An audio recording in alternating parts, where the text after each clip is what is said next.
নমস্কার, আমার চ্যানেল রান্নাঘরের পক্ষ থেকে আমার সকল নতুন পুরনো বন্ধুদের স্বাগত। আজ আমি একটা পাস্তা রেসিপি নিয়ে চলে এসেছি।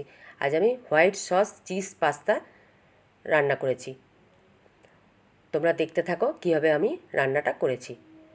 আর যারা এখনও আমার চ্যানেলকে সাবস্ক্রাইব করোনি তারা প্লিজ সাবস্ক্রাইব করে আমার পাশে থেকো।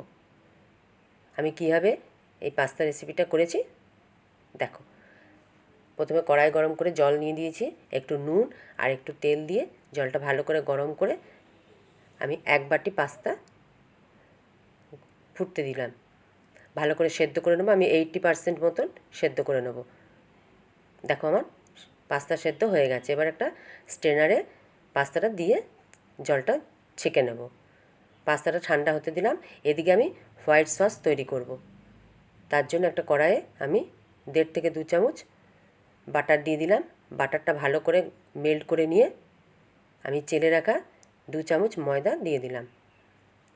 ময়দাটা খুব ভালো করে চেলে নিয়ে তবে এই সসটা করতে হবে। একটু নুন দিয়ে দিলাম, দিয়ে খুব ভালো করে ময়দা, নুন আর বাটারটা ভেজে নিলাম। তার মধ্যে আমি 1 বাটি দুধকে একটু একটু করে দিতে থাকছি আর ভালো করে ময়দাটা মেল্ট করে থাকছি দুধের সাথে। খুব ভালো করে এটা মেশাতে হবে যেন দলা পাকিয়ে না থাকে। দেখো আমার মেশানো হয়ে গেছে। এবার আমি 1 চামচ চিনি দিলাম। আবারও খুব ভালো করে গ্যাসের আঁচটা কমিয়ে দিয়ে মিশিয়ে নিচ্ছি। এরপর আমি একটু জোয়ান গুঁড়ো দিয়ে দিলাম। তারপর আরেকটু মিশিয়ে নিলাম নেড়ে চেড়ে।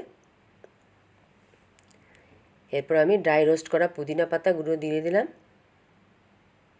আবারও ওগুলো মিশিয়ে দিলাম। এবার আমি ড্রাই চিলি ফ্লেক্স দিয়ে দিলাম। দিয়ে সবগুলো খুব ভালো করে মিশিয়ে দিলাম। ভিডিওটা দেখতে দেখতে একটা লাইক করে দিও আর কমেন্ট করে বলো রেসিপিটা তোমাদের কেমন লেগেছে। এবার আমি যে পাস্তাটা ঠান্ডা হতে দিয়েছিলাম সেটা আমি এই হোয়াইট সসের মধ্যে দিয়ে দিলাম। দিয়ে খুব ভালো করে 5-7 মিনিট নেড়ে নিলাম। পাস্তা দিয়ে আর হোয়াইট সসটা দিয়ে নেড়ে নিলাম। দেখো আমার হোয়াইট সস পাস্তা রেডি। এরপর আমি উপর থেকে ড্রাই রোস্ট করা পুদিনা পাতা দিয়ে দিলাম, একটু জোয়ান গুঁড়ো দিয়ে দিলাম আর একটু চিলি ফ্লেক্স উপর থেকে ছড়িয়ে দিলাম।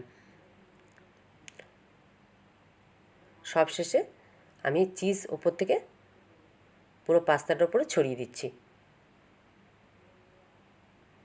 দেখো আমার ready white sauce with cheese pasta. তোমাদের কেমন লাগলো কমেন্ট করে জানিও।